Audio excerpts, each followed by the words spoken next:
मनोज जरांगे पाटील यांच्या आंदोलनाचा आज दुसरा दिवस आहे। राज्याच्या कानाकोपऱ्यातून हजारो आंदोलक मुंबईत दाखल झाले असून आझाद मैदान परिसर आंदोलकांनी भरून गेला आहे। मुंबईत कालपासून पाऊस सुरू असून यामुळे मैदान परिसरात चिखल झाला आहे, तरी आंदोलकांची उपस्थिती कायम आहे। काल मुंबईत दाखल झालेल्या आंदोलकांना पावसामुळे मिळेल त्या ठिकाणी आसरा घ्यावा लागला। अनेकांनी गैरसोयीबाबत नाराजी व्यक्तही केली। मुंबईतील मराठा आंदोलनाबाबत सविस्तर माहिती जाणून घेऊया या व्हिडिओच्या माध्यमातून। नमस्कार, मी अनुष्का आणि तुम्ही पाहताय दैनिक राज्य लोकतंत्र। ओबीसी कोट्यातून मराठा समाजाला आरक्षण मिळावं यासाठी मराठा क्रांती मोर्चाच्या नेत्या मनोज जरांगे पाटील यांनी पुन्हा एकदा संघर्षाची भूमिका घेतली आहे।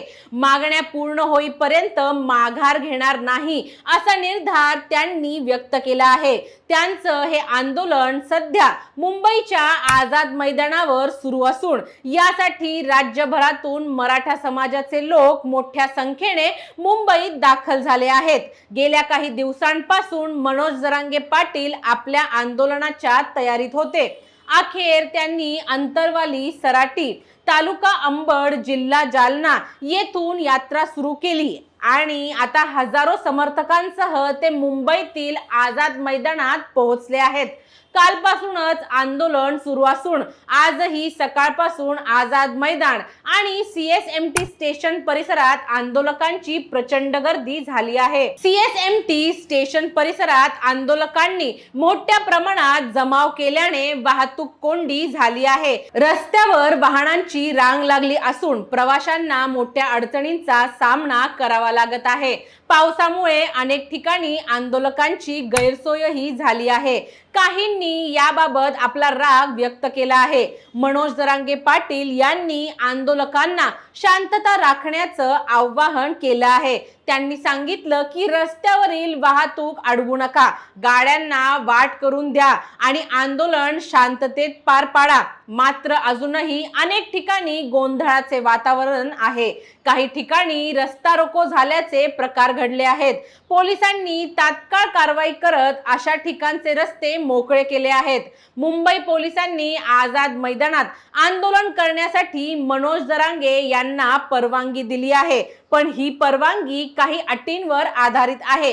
गणेशोत्सवाच्या पार्श्वभूमीवर आणि पावसाच्या परिस्थिती नाजूक असल्यामुळे पोलिसांनी आंदोलन केवळ एका दिवसासाठीच परवानगी दिली आहे। या अटींमध्ये काही महत्त्वाच्या गोष्टींचा समावेश आहे। आंदोलकांनी कायद्याचा भंग करू नये, सार्वजनिक मालमत्तेचं नुकसान करू नये, शांतता राखावी, स्थानिक रहिवाशांना आणि प्रवाशांना अडथळा होऊ नये। जर या अटींचं उल्लंघन केलं तर आंदोलन बेकायदेशीर ठरवून पोलीस कारवाई करू शकतात। मनोज जरांगे यांना 26 ऑगस्ट रोजी उच्च न्यायालयाचा अंतरिम आदेश आणि अटींची प्रत दिली गेली आहे। मराठा आंदोलन आझाद मैदानात होऊ नये यासाठी काही नागरिकांनी मुंबई उच्च न्यायालयात जनहित याचिका दाखल केली होती। कोर्टाने सरकारला स्पष्ट सांगितलं की जर आझाद मैदानात अडचण असेल तर नवी मुंबईतील खारघर किंवा दुसऱ्या ठिकाणी आंदोलनासाठी परवानगी द्या। मात्र मनोज जरांगे आझाद मैदानावरच आंदोलन करण्याच्या भूमिकेवर ठाम राहिले आणि अखेर कोर्टाच्या नियमांनुसार अटींसह त्यांना परवानगी मिळाली। मुख्यमंत्री देवेंद्र फडणवीस यांनी पत्रकार परिषदेत सांगितलं की मराठा आरक्षणाबाबत सरकार संवेदनशील आहे।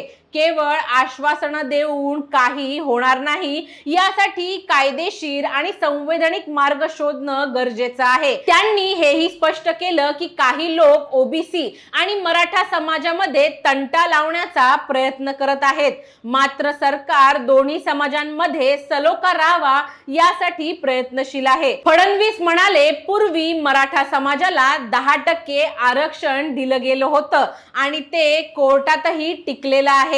त्यामुळे समाजाला आधीच काही प्रमाणात आरक्षण मिळालेलं आहे। आता ओबीसी कोट्यातून आरक्षण देण्यासाठी कायद्याच्या चौकटीत मार्ग शोधावा लागेल।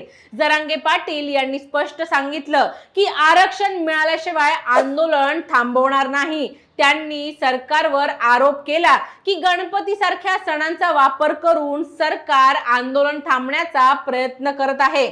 आम्ही देवधर्माचा सन्मान करतो, पण आंदोलन ही आमच्या हक्काची गोष्ट आहे असंही ते म्हणाले. त्यांनी असंही म्हटलं की राजकीय पक्ष केवळ सोयीची भूमिका घेत आहेत. त्यांनी आता स्पष्ट आणि ठाम भूमिका घ्यावी. आम्हाला राजकीय फायदा नको, समाजाच्या न्यायासाठी हा लढा आहे. सध्या मराठी आरक्षणावरून राज्यात वातावरण तापलेलं आहे. मनोज जरांगे पाटील यांच्या नेतृत्वात मराठा समाजाने आंदोलनाचं शस्त्र उचललं आहे. सरकार आणि पोलीस प्रशासन कायदेशीर अटी पाळून हे आंदोलन नियंत्रित करण्याचा प्रयत्न करत आहेत. कोर्टाच्या अटी मान्य करत आंदोलकांनी उपोषण सुरू केलं आहे. आता या लढ्याचा शेवट कोणत्या निर्णयाने होतो याकडे सगळ्यांचंच लक्ष लागून राहिलेलं आहे. याबाबत तुम्हाला काय वाटतं आम्हाला कमेंट करून नक्की कळवा. आणि जर राज्य लोकतंत्र चॅनलवर नवीन असाल तर चॅनलला लाईक, शेअर आणि सबस्क्राईब करायला विसरू नका. धन्यवाद. दैनिक राज्य लोकतंत्र.